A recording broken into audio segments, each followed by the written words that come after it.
Boyd House, located in Boyd, Minnesota, just 2 hours southwest of the Twin Cities. Other people who have investigated the house heard audible, disembodied voices, seen shadows and apparitions, and so much more. Book your overnight investigation at BoydHouse217.com. No need for a hotel. You could stay in the house if you dare. Dead of night and siren song, seasons change, shadows grow long. Creatures of the night come out to play, the veil is thinning day by day. Pumpkin spice and cinnamon sticks, baby mages and magic tricks. This, my dears, is the season of the witch. So move with caution if you dare, it smells like Samhain in the air. Whatever potions you may be brewing, Magus Books has supplies for your working. Visit us at 1848 Central Avenue Northeast in Minneapolis or at magusbooks.com. With a look at your AM 950 weather, I'm Patrick Lilia. A chance of rain tonight with a low of 48, then cloudy Thursday with a high of 59.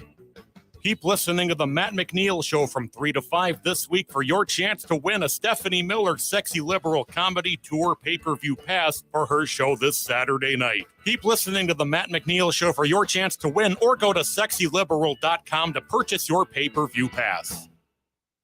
Portions of the following program may be pre-recorded. The views expressed and the opinions given by the individual host, guest, random reptoid, or chupacabra may not necessarily reflect those of AM 950 Radio, its affiliates, or its sponsors. Now, it's time to step into the unknown.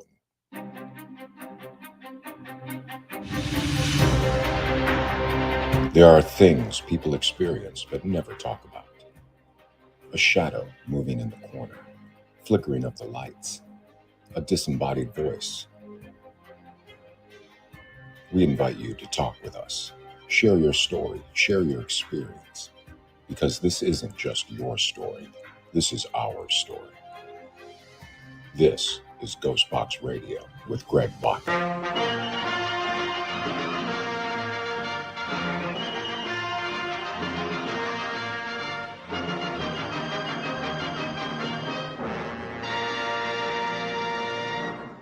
And this is GhostBox Radio on AM 950, where every night we talk about the paranormal, ufology, Bigfoot, and so much more. My name is Greg Bakun, and thank you very much for joining me on this wonderful Wednesday evening. And that music that you just heard is very evocative of my childhood, being a big fan of black and white films, but also being a very big fan of those Universal horror films that, had been played Saturday nights. You might even watch them still on Svengoolie. They're all over the place. And seeing that we are in the spooky season, as it were, at the moment, I really thought, I have this platform that I could talk about whatever I want, quite honestly. And one of the things I really wanted to do was talk about my favorite of the Universal horror films. That would be Frankenstein. And those films are so amazing to me, even today. And I'm very fortunate enough to have a friend who is a co-host of a podcast that really looks at these films very closely. And we're going to talk about what that podcast is. The podcast is called Frankenstein Minute.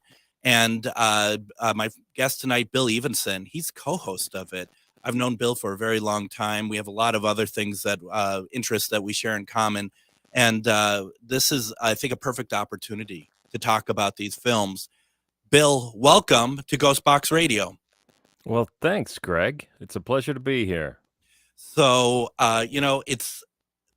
these films have been such a big part of so many of our lives. And I don't even know where to start talking about it, but as we are now, basically 90 years into one of these films, like what we call those, I'm looking at like starting at Dracula opposed to like Phantom of the Opera or something like that. Do you fear that these films are going to be forgotten over time as we're moving further and further away from the time that they were made, and that we have people like, is there still an audience for them, I guess? Yeah, I think there is. I don't know if I would have thought that not too many years ago, but they just started up a new Universal Monsters channel on something called Freevee, if you're Yeah, familiar with Freevee.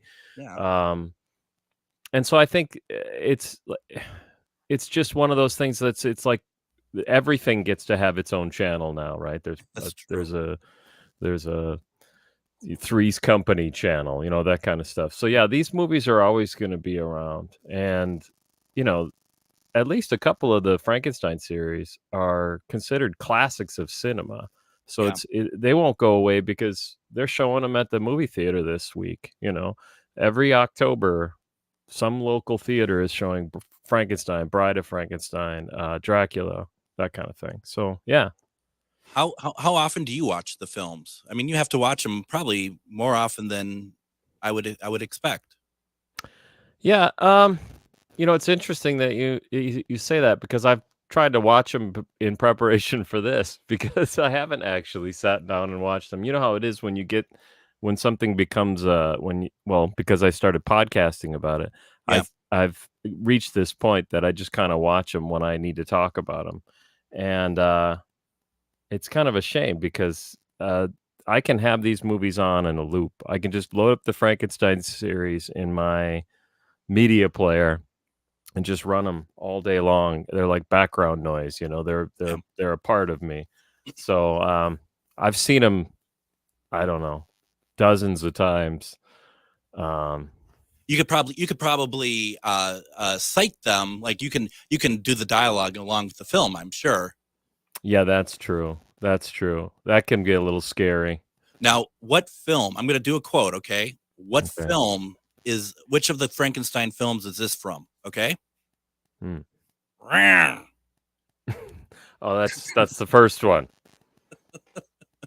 Yeah, you thought this was going to Whatever the first one's called. It's called episode 1, The Phantom Frankenstein. That's probably Oh. called that now. Yeah, maybe they'll rename them in the future. Make special editions. We don't have to worry about James Whale coming back and That's wanting to true. change some stuff up. But so with these films, I mean, what I find very interesting is I think that especially when the first one came out. The first one came out 1931. Mm-hmm. Same year as Dracula, a few months later. Okay, thank you. Comes out in 1931. And here we are, 2023. I don't even know what year it is. Who cares, right? But how society has changed over time. Can you talk at all about how audience took to seeing the monster the first time in the film, if they're in 1931 and their reaction to something like this? Yeah. So that was it's an era of cinema called pre-code cinema, which I assume you're familiar with, but if people aren't, they films like Frankenstein were so frightening to audiences, were so horrible for people to witness that that they had to come up with what they call a code for cinema, the Hays Code. So we wouldn't have to subject audiences to this amazing horror. And it's amusing to talk about it nowadays because you could see these movies on TV and they wouldn't cut anything, right? Right. You could show this movie to a kid, but the kid probably would be scared. But audiences at the time, yeah, they were really frightened by it. I seem to recall hearing about, like, especially that the first time we see the monster backs into the cell and turns around. And I seem to recall hearing, because I wasn't there, Bill, but I seem to recall hearing that people, that there's even fainting. And I don't know if that's urban, myth, if that's just lore now, or if that's actually really something that happened back in the day. Yeah, I tend to think not. But yes, I mean, someone fainting in a movie could probably happen. But they were sort of famous for making up stories like that back in that day. So you got to kind of take it with a grain of salt, I think. Yeah. It's a good point because I mean, that's what it seemed like Carl Laemmle was very much kind of being a big mogul of a film studio, also a showman, and what they're really trying to push these films out. And you have Frankenstein, you have Bride of Frankenstein. After that is Son of Frankenstein, isn't it? Mm-hmm. And then Ghost. Yep. Am I then what's after that? Is it just After that is Frankenstein meets the Wolfman, which is an important part of the series because that's the one where Frankenstein meets the Wolfman, which is uh, is actually a pretty important moment in cinema history, right? You hadn't really had much in the way of that kind of thing, where it becomes a shared cinematic universe, which is something nowadays that you sort of expect. You know, the right? Marvel Cinematic Universe and the TV series and Star Wars and everything. Everything's all got to be connected, and you can kind of draw a line back to that movie.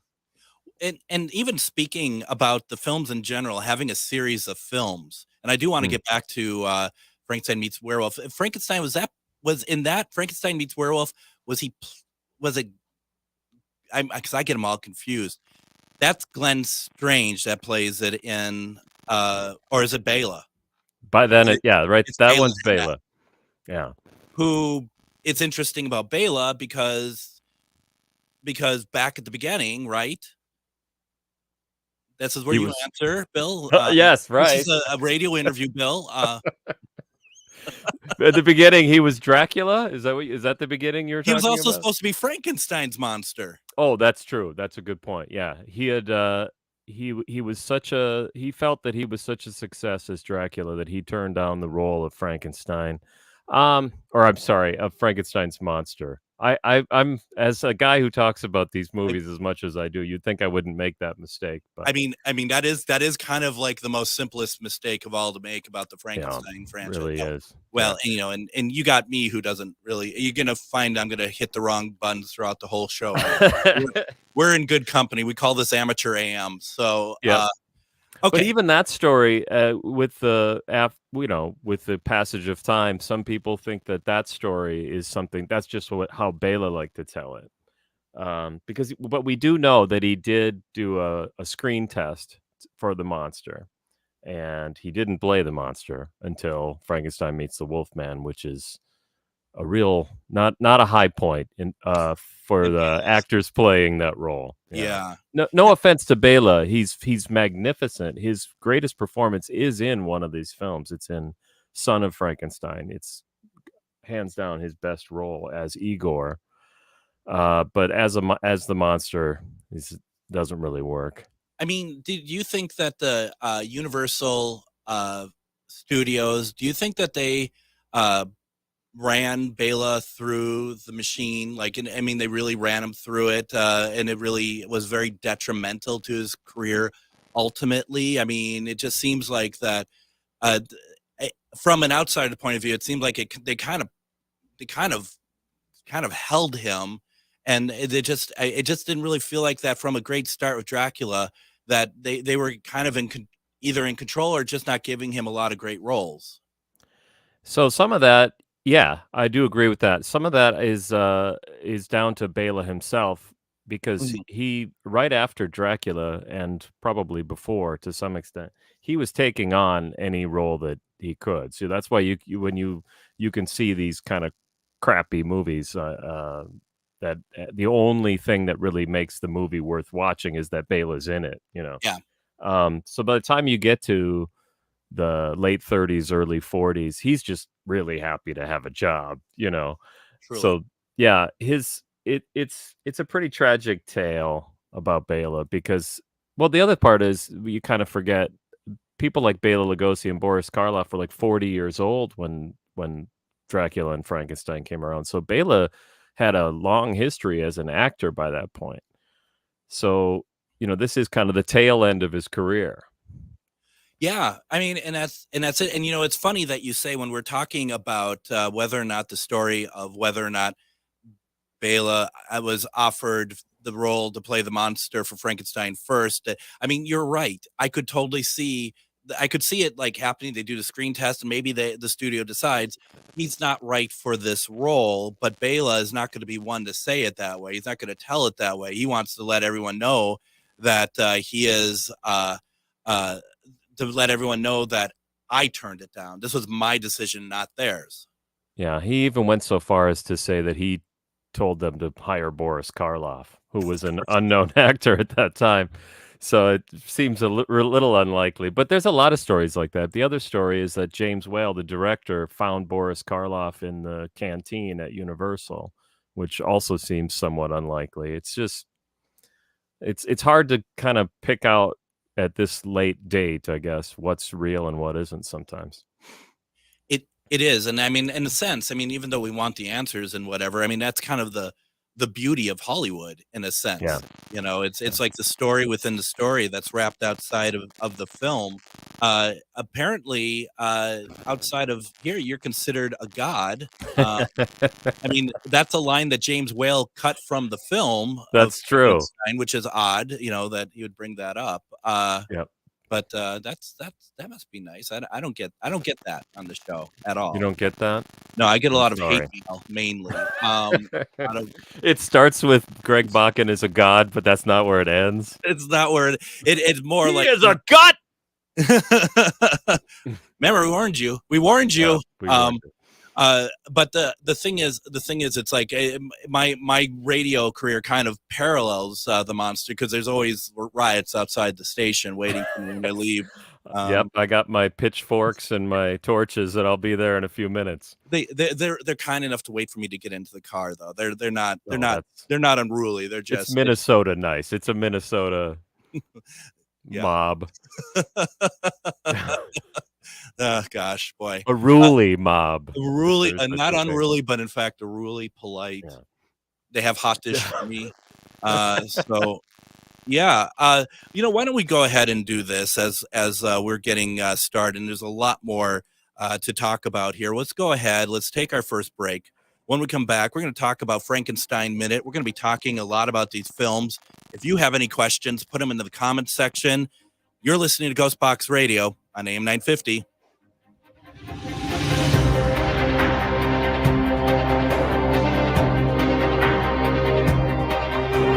Reach your highest level of consciousness and well-being with MetamorphosisConnections.com. MetamorphosisConnections.com is an online directory of the best holistic and metaphysical practitioners to help you make your most informed choices. You can search MetamorphosisConnections.com for classes, events, wellness and life coaches, plus metaphysical products and shops. You can also search for a wide array of healers from all modalities, including EFT, sound healing, energy healing, light therapy, ancestral healing, shamanic healing, reflexology, past life regressions, hypnotherapy, yoga, and more. And if you're not sure where to start, the search feature on MetamorphosisConnections.com is tailored to help both those who know what they are looking for and those who are just starting. Come explore the possibilities for your higher self by visiting MetamorphosisConnections.com. Their experienced practitioners can guide both beginners and those that are already on their spiritual journey. That's MetamorphosisConnection.com, your link to direct you on your spiritual transformation. Hello, I'm Jody, also known as Witch Jody on social media. I opened Midwest Witchery and Healing in historic Stillwater because as a nurse, I love to help others. When you come and visit Midwest Witchery and Healing, you will find everything from divination and magical services, classes to ritual tools, jewelries, handcrafted candles, witchy gear, and much more. My store is a safe environment for all on their own unique path. Look for the purple door. Find out more at MidwestWitcheryHealing.com. Hey, it's Patrick for Zero Res. Is your home ready for the holidays? Be honest, how does your carpet look and smell right now? Okay, maybe you have a carpet disaster on your hands, but that's why you should call my cleaning heroes at Zero Res. Some people hire a deal of the day carpet cleaner to save a little money, but trust shouldn't come that easily. Don't DIY it. Call Zero Res because you know it's safe and effective. That's why this month you can get 3 rooms Zero Resified starting at just $149 and take $75 off when you get your air ducts Zero Res clean. Call Zero Res right now, 952-ZERO-RES, or go online to ZeroResMinnesota.com and say you want the AM 950 special. Spell it forward or backward, it's the same. Zero Res.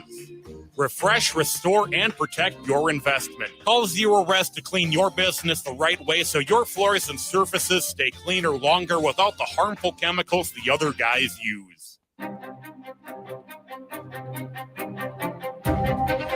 And if you're available, come and join me this weekend, October 21st and 22nd, for Maria Shaw's Halloween Convention in Mariposa. Dragonfly Psychic Healing Fair at the Marriott Minneapolis Airport Hotel.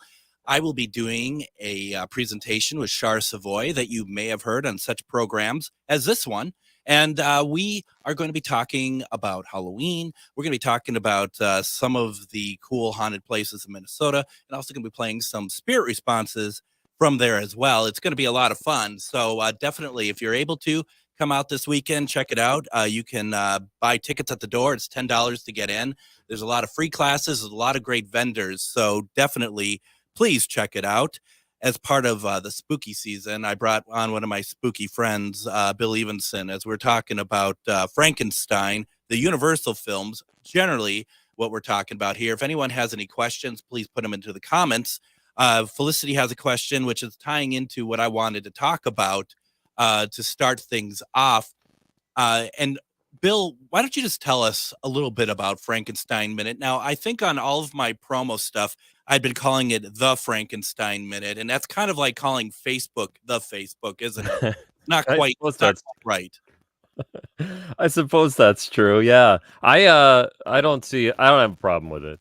At least we're not a Frankenstein Minute. Yeah, that would be bad. So yeah, Frankenstein Minute is a minute-by-minute podcast where we go through all the Universal Frankenstein film series minute by minute, and we dissect each one. So our first episode, we talked about the first minute of the first film, and then the second episode, we talked about the second minute, and we've been going for over 5 years now, and we're a good 20 minutes into the fourth film, Ghost of Frankenstein. And we're going to go through all of them.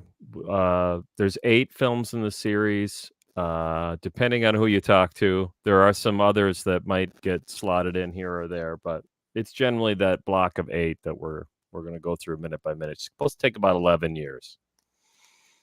Yeah. So each episode is 1 minute of the film. Yeah. So for my non-adric like brain, like Frankenstein itself, the first film is how many minutes? I think it was 70. So you had 70 episodes just about the first film. Yeah, it was about almost a year and a half. Yeah. Did you ever want to off yourself during this? I mean, it just wow. Here I have an answer to that actually. We're lucky. No, the answer is no. But the reason why I think it was sort of easy to get started was because the film series starts so strong. The first film is really strong. And there's a lot of anticipation in it. The monster doesn't enter until I think minute 32. So we had 32 minutes to talk about it. And then all of a sudden it was like we were talking about a whole new topic because suddenly, as you say, Boris Karloff came walking in backwards. And then the second film is Bride of Frankenstein, which most people maybe consider to be even better than the first. So we had a real strong first 2 seasons. And then the third season, we call them seasons. That's, a season of our podcast is one movie. Yeah. The third season is a personal favorite of mine, Son of Frankenstein. Oh, yeah. Now we're into Ghost of Frankenstein, which we've sort of been laying the groundwork for us assuming this was going to be a low point, because I think it is. It's probably my least favorite film in the series. Mm-hmm. But even this film, it's really fast moving. That's another thing about these films is they are really fast moving. So there's usually plenty to talk about. And we'll do about 20 minutes to a half an hour on every minute. Yeah. It's not so bad. I mean, honestly, that's, it's as much as you could fit in, right? I mean, it's like, I know I can only talk about this much before maybe we start having diminishing returns talking about this 1 minute or something, right? Yeah, that's true. We've only had one time where we just gave up and we talked about something else.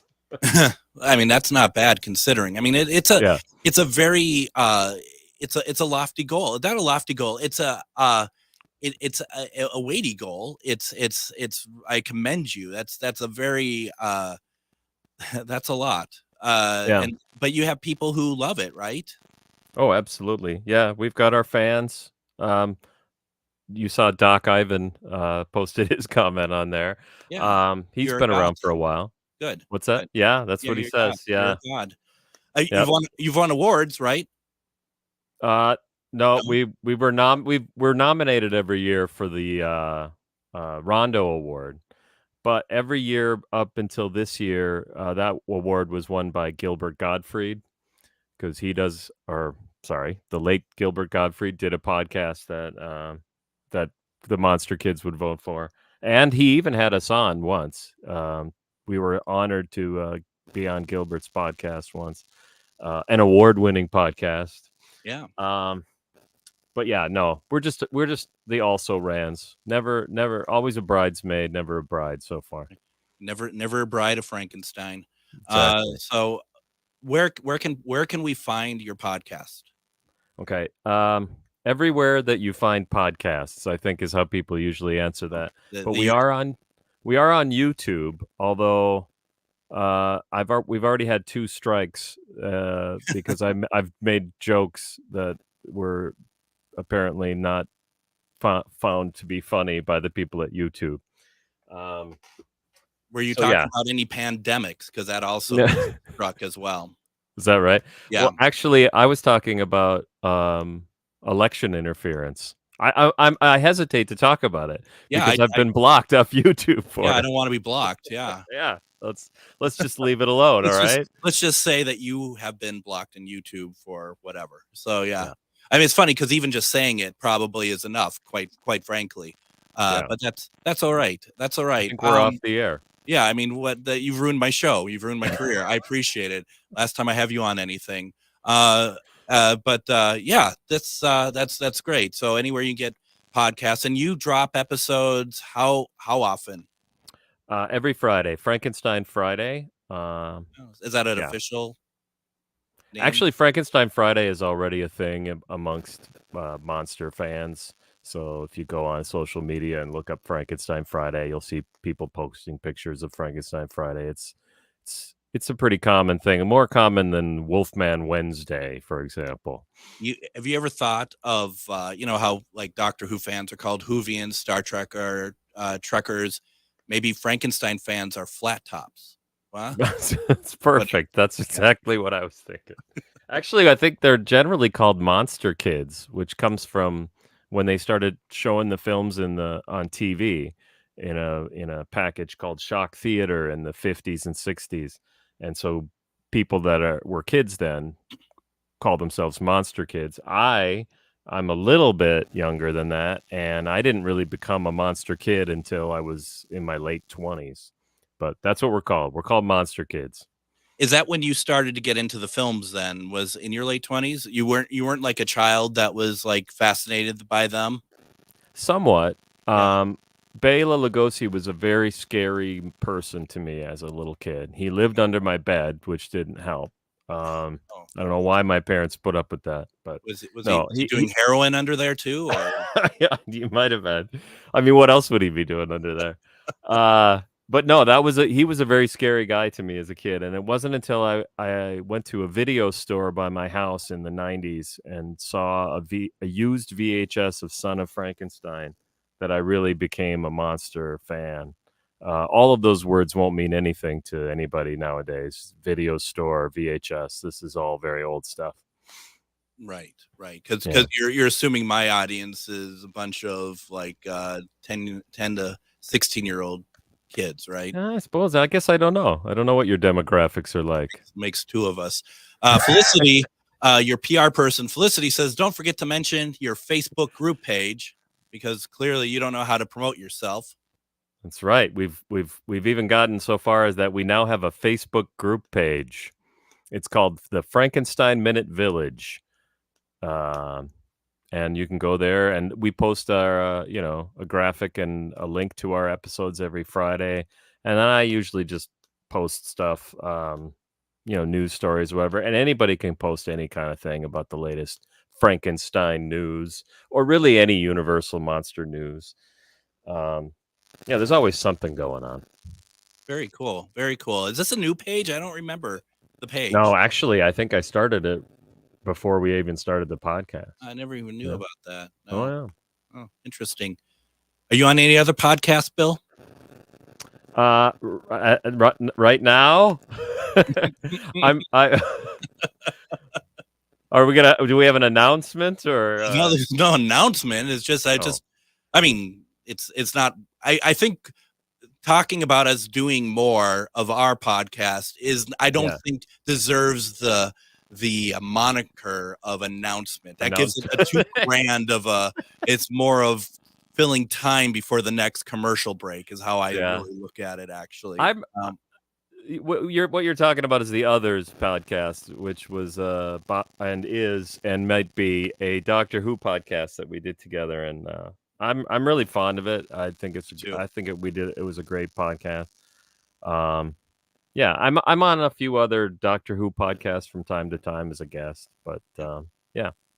No, it's a lot of fun. Our podcast, we are looking at Doctor Who stories, and we're talking about stuff about the story, not in an MST3K sort of way. It's literally our thoughts, any kind of interesting bits about the story. But the key is that we have to be drinking wine during it. So I was wondering if I could come on here without wine, and so far so good. It's not an Others podcast, so that's right. You're good. Yeah. You seem to be drinking something clear. I've noticed that, but I'm sure. Don't you worry about that. Yeah, don't worry about the water I'm drinking. Okay, let's get back to Frankenstein. Okay. It's so funny because first of all, Son of Frankenstein, I think is my favorite of the films as well. And I watch it, and it is so messed up to say it this way. It seems like it is such a ripoff of Young Frankenstein, and that is it's so wrong to say that. Yep. Well, and that's absolutely where I come from on that. I watched Young Frankenstein. I guess I didn't mention that as part of my monster history, but I definitely watched Young Frankenstein fairly regularly as a kid. Right. And so, yeah, that was a big surprise to me when I finally saw Son of Frankenstein and realized that a lot of the jokes come straight out of Son of Frankenstein. Yeah. And the problem with it is because it is so close to, like, even with the police officer, he has a better name than that, with the wooden arm, with the fake arm. The film Son of Frankenstein in itself borderlines, tiptoes on that line of parody that it probably wouldn't have if Young Frankenstein was never made. Yeah, I wonder about that too. Yeah, would it be as funny if you didn't have Young Frankenstein sort of you're viewing it through that Young Frankenstein lens? Totally. And the same for the hermit in the shack in Bride of Frankenstein. That scene, it's hard not to think about the scene from Young Frankenstein when you watch it. Yeah. Mel Brooks got that so spot on with Gene Hackman playing that role, and you could slip part of that into Bride of Frankenstein, and just the setting and everything, the lighting, everything is just so spot on with that. I want to talk. Well, I mean, first of all, staying on Son of Frankenstein real fast. I think what's really interesting about it too is Basil Rathbone. First of all, and I have always thought he's captivating in just about anything he does. And I am a huge Universal Pictures Sherlock Holmes film fan. And could you please remind me what year Son of Frankenstein was made? Son of Frankenstein is 1939, the same year that he first played Sherlock Holmes for, I've forgotten which studio that made Hound of the Baskervilles. Wasn't it Fox? I think it was Fox. That sounds right. Yeah. Absolutely incredible. And he is so good in that. And like you said, and rightly so, Bela Lugosi is fantastic in it as Igor. Yeah. It's surprising how good he is. He's cynical. He's evil. He's hilarious. And the word he used when he would talk about it, and Bela himself would refer to him as his favorite character he played, and he would say he's cute. And if you watch the movie, he's he's got a hunchback. He's got a broken neck. His teeth are all twisted. He's wearing this dental appliance. He looks terrible. But it's like, yeah, I kind of see what you mean. He's sort of cute, although he's also a vicious murderer. Yeah. But, you can't hold that against people. No, not these days. No.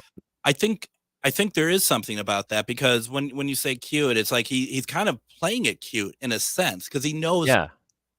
Igor knows what he's doing. He knows exactly what he's doing throughout the entire film. He's the mastermind of so much of it. Absolutely. Yeah, that's absolutely true. And it's such a great character. And I bet Bela just was. I mean, I don't know the interviews. I would have thought he really would have cherished that role, because that's a real role for him. Yeah, definitely. He always said it that was one of his favorites. I mean, maybe people don't know, but he was buried in his Dracula cape. So obviously Dracula was close to his heart as well. Yeah. He played Dracula on the stage for a while before he was cast in the film. Right. And then he went back to the stage and played Dracula. He was doing Dracula on the stage through his whole life. And then eventually he came back to the role in the final film in the Frankenstein series, Abbott and Costello Meet Frankenstein. He plays Dracula again. So that's the one he's always going to be associated with. But yeah, for me, it's Igor. I need to rewatch Abbott and Costello Meet Frankenstein, because it's been so many years. And it's just interesting as a young kid. They all Dracula looks the same as I saw him in the film from 1931. But you look and you can see, so much time has passed. It's just, and the way that films are made, all black and white films are not made the same. And, just the idea of even whenever Bela would turn into the bat, there's animation that makes that transition happen, which was never been thought about in 1931. I've always said the 1931 Dracula film plays like a stage play more than a film. Yeah, that's one of its downfalls, or one of the things that people generally point to. It's really got a strong opening when you're introduced to Dracula in Transylvania, and then when he comes to England, it becomes a bunch of people sitting around talking in rooms. In fact, at one point he turns into a wolf, and you just see somebody going over to the window and point and say, "Look, there's a wolf running it." They couldn't even get a dog, show you anything. Right. Yeah, it's a real interesting, and it's amazing how, your director, because Todd Browning did Dracula, right? Yeah. And then James Whale did Frankenstein. Yeah. And I want to talk about that a little bit, but I want to take our next break. So let's do the break. When we come back, let's talk about the directors a little bit. I want to talk about Boris Karloff. Don't forget, put your questions into the comments. If you have questions for Bill regarding Frankenstein Minute or the Frankenstein films, let us know. You're listening to GhostBox Radio on AM 950.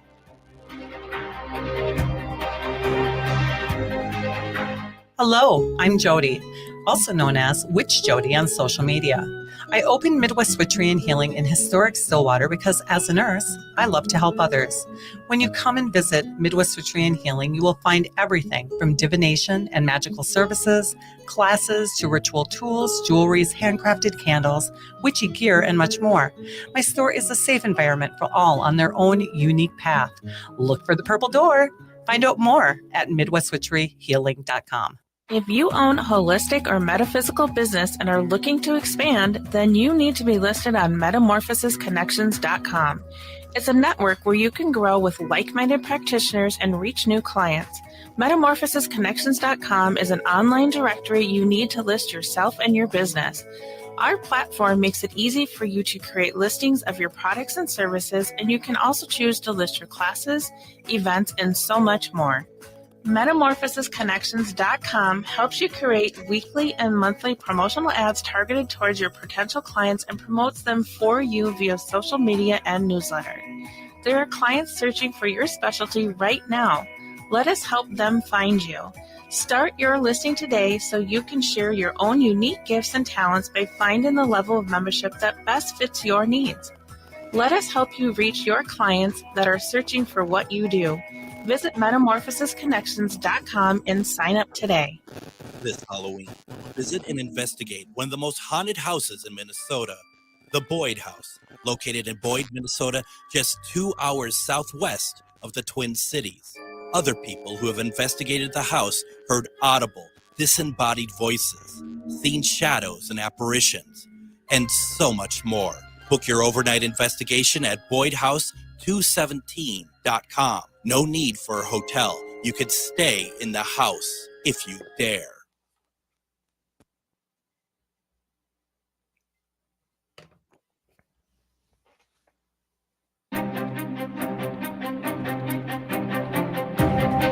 And join me tomorrow on GhostBox Radio with Greg Bakun. We're going to have on author, paranormal investigator, and medium Rob Guttrow. We're going to be talking about pets in the afterlife, which is going to be a very interesting conversation. If you ever wondered what happened to Fluffy after he passed away, we can definitely talk with Rob and get the idea. Also, don't forget to share your stories. Has a pet come back to you after they passed? Have you been able... one of the things that I always hear about is when you have, you're laying in bed and you can feel an animal jumping on bed or whatever else. It's really interesting. So we're going to be talking to Rob about that tomorrow. On Friday is Casual Friday. We're going to be taking a look at that footage that was taken last week, or at least released last week, from a train in Colorado that people are saying looks like Bigfoot, Come on. I don't know. That's a tough one to definitely believe, but we'll take a look at it. We'll get some opinions and we'll see what everyone thinks about that. We're talking about other monsters tonight. We're talking about Frankenstein's monster. We're talking about the Universal Frankenstein series. It's really very interesting, Bill. Bill Evenson is our guest tonight. He is the co-host to Frankenstein Minute. You said that episodes come out every 2 weeks. Did I hear that right? No, every week, every Friday. That's right, because you have one. I mean, if these movies are like 70 minutes, yeah, you do have to. Son of Frankenstein is over 99 minutes, so we did 101 episodes actually. So how far in advance do you record these? Do you record multiple ones a day, or? Yeah, we'll usually do blocks of 5. That seems to be the most that we can do at one time in one sitting. Yeah, that's reasonable. So definitely go to where you get your podcasts, subscribe to it, start from the beginning, right? I mean, there's a ton of content, so start from the beginning and work your way through. And I guarantee by the time you're done, you're going to be a Frankenstein, Universal Frankenstein expert.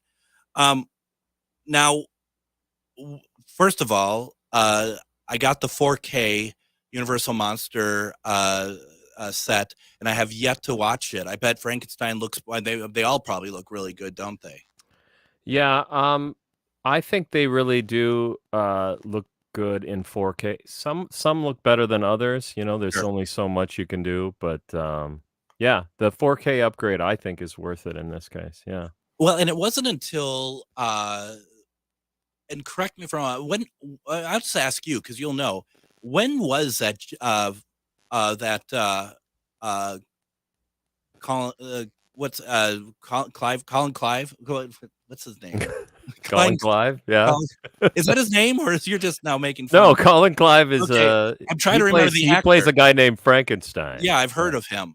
And you're as the expert, I'd hope that you would help me instead of mock me. That would have been a real great friendship opportunity to be like, oh, Colin Clive, yes, the gentleman who played Frank. No, instead you just laugh at me. Yeah, and that's fair, actually.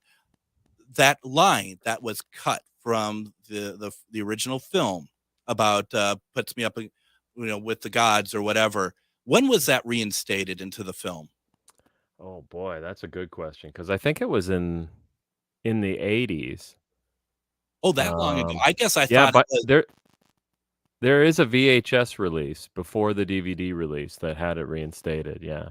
Okay. Yeah. Well, that what so as Doctor Who fans, we might remember that scene is in an episode of Doctor Who, the TV movie, That's right. that came out in 1996. But yeah, it had already been reinstated by them. But then you know how these things work. Maybe the ones they're showing on television still had it cut out.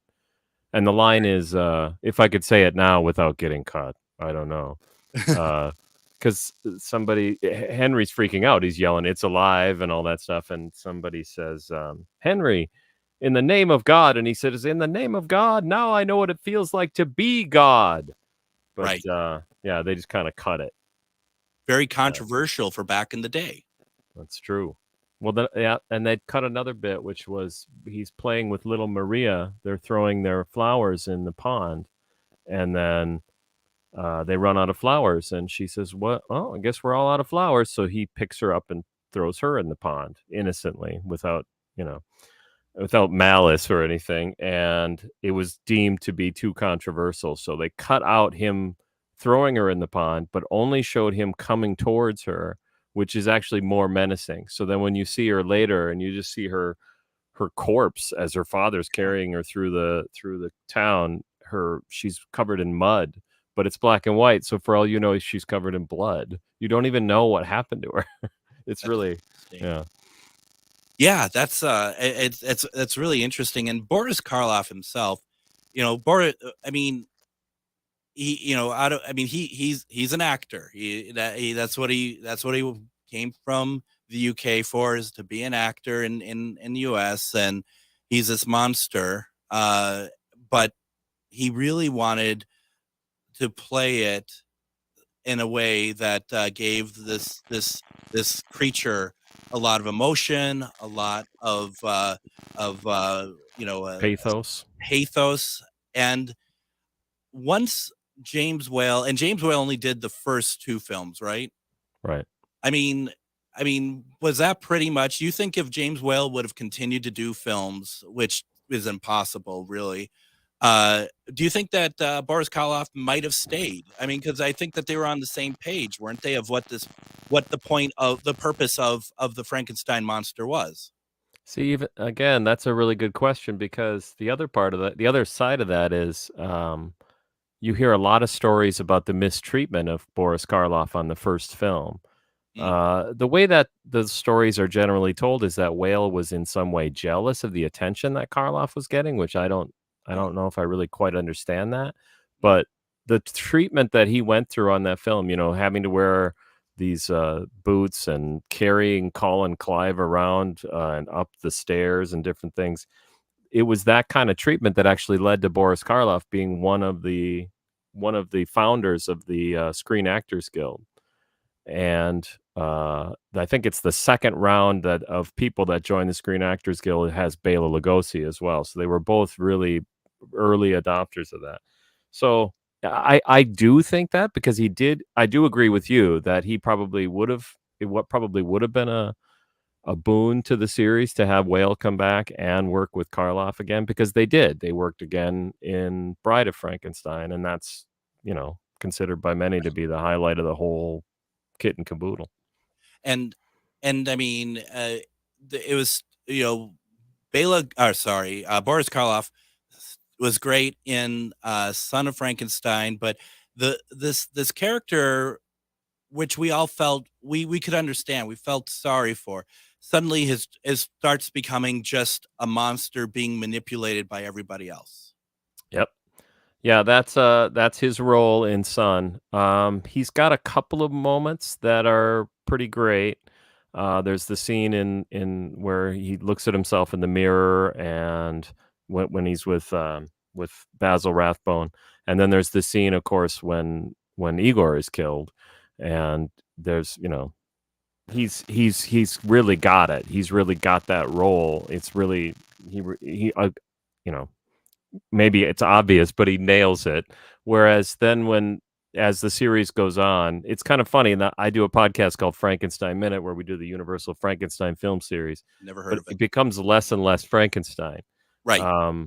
Frankenstein Meets the Wolfman is a great Wolfman movie. I sometimes joke that our podcast is going to become a Wolfman podcast, because that the Wolfman becomes a little bit more prominent as the series goes on, and the monster can be a little bit of an afterthought. Yeah. Well, and all I can remember, and like I said, it's been a long time since I saw Abbott and Costello meets Frankenstein. But all I can remember about when I think about the monster is him walking around with his hands out straight. Very stereotypical of what you think like Herman Munster would do that at the opening credits of the Munsters as more Right. of like a joke. I mean, Yeah. that was Glenn Strange at that point, right? Yeah. Okay. Yep. Yeah, when they made Abbott and Costello meet Frankenstein, they not only brought back Bela Lugosi to play Dracula again, they brought back Lon Chaney Jr. to play the Wolfman. He's the only one that ever played the Wolfman in the Universal series. So that was his fourth film at that point as the Wolfman. And they brought back Glenn Strange, who had done the previous two films as well, House of Frankenstein and House of Dracula. Both of those films have Dracula, the Wolfman, and Frankenstein in them. There's something about that trio that they made 3 films together. But like the Mummy never shows up, but there's something about that trio that I think it's amazing that they brought them back to make that Abbott and Costello film. It's like a treasure that we have, and I don't know if they even really realized what an impact it was going to have. To this day, they show. I think they might show it every year on Svengoolie. It's been on so much. And it almost feels like, whether intended or not, it's a goodbye. Oh yeah, that's a good point. Yeah, that's true. It's got an actual ending. Yeah. Well, and it's definitely a goodbye to Bela. Yeah. Although an era. he would continue working for a few more years with people like Ed Wood, but right, exactly. And it was like truly an end of an era. And even that, I mean, you Abbott and Costello themselves, they're not on borrowed time, but that's coming to an end. That's another. Yep. Well, I mean, that's probably another 6-7 years, but nothing is lasting forever. I do want to challenge you. Am I wrong here? I don't think Lon Chaney Jr. played the werewolf in the first film. In the Werewolf of London, if you mean the movie Werewolf of London, he doesn't play him there. That's Henry Hull, but that's not the Wolfman. So I consider him a different character. Yeah, the Wolfman is. That considers it, or is that like amongst? No, it's a different character. He's got a different name. I see what you're saying, because he actually is playing the same character, not just somebody being afflicted and becoming a Wolfman. Yeah, he's playing. He's playing. Was it Talbot? Larry Talbot. Yeah, Lawrence Talbot. Yeah. Yep. All right, I'm with you. I'm just trying to screw you up. That's all. I'm not getting there. You almost got me. Almost got me. Almost got you I there. like Werewolf of London, though. That's a great movie. It's a lot of fun. Yeah. A lot of those early ones. I like another one I also really like. I like The Invisible Man. Absolutely. James Whale directed that one. That's true. Once again, James Whale. And now, is Universal trying to relaunch these characters at all? What day is it? True, right? Seems like they do, and then they don't. The last one that they really announced was that Dark Universe. I don't know if people remember this, but they announced that there was going to be a universe for these films, these monsters to come back. And there's even a famous photo that they put out that has like Johnny Depp and Tom Cruise and Russell Crowe and a couple other people in it. So they made one film, The Mummy, with Tom Cruise, and people just hated it. So they kind of scrapped that. But what they've done instead is periodically put out like single films. There was an Invisible Man that came out a few years back that I think was a Blumhouse film, or is it pronounced Blumhouse? That had a great reception, and I think that's one of the ways.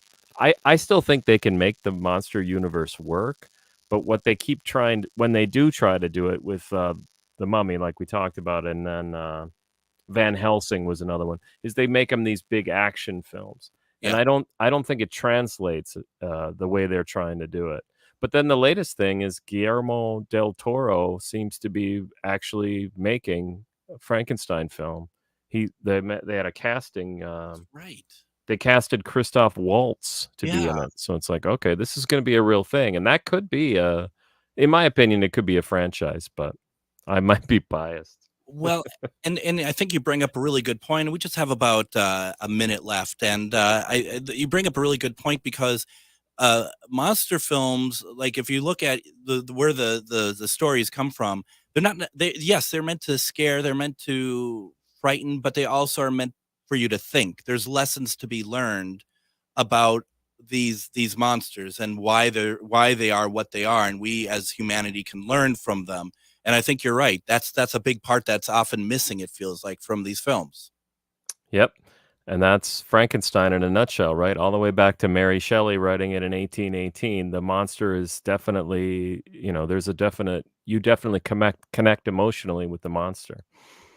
Absolutely. I mean, how amazing, and I do hope we see something. And I guess I'm biased. I'd love to see if they do Frankenstein. Well, I mean, they won't for this. I get it. But I'd love to see the old designs, the old makeup designs. I think that would be pretty amazing. Yeah. Yeah. I agree. I'm happy to hear it. This is stellar radio right now. So once again, folks, Frankenstein Minute. It gets new episodes drop on Frankenstein Friday, which I didn't hear about before. This is all new to me as well. Go to anywhere that you like, get your podcast. Go to Facebook. Make sure you like the page. It's called Frankenstein Minute Village. Yep, that's a group you can join, and I'll let you in. That is fantastic. Please do so. Please support my friend Bill. And thank you, Bill, so much for joining me tonight. This was a lot of fun. Thank you so much for having me. My pleasure. We're going to be back tomorrow with Rob Guttrow. Everyone, have a great night. I'm standing up for the middle class. Tom Hartman here on the Progressive Voice of Minnesota, AM 950 KTNF.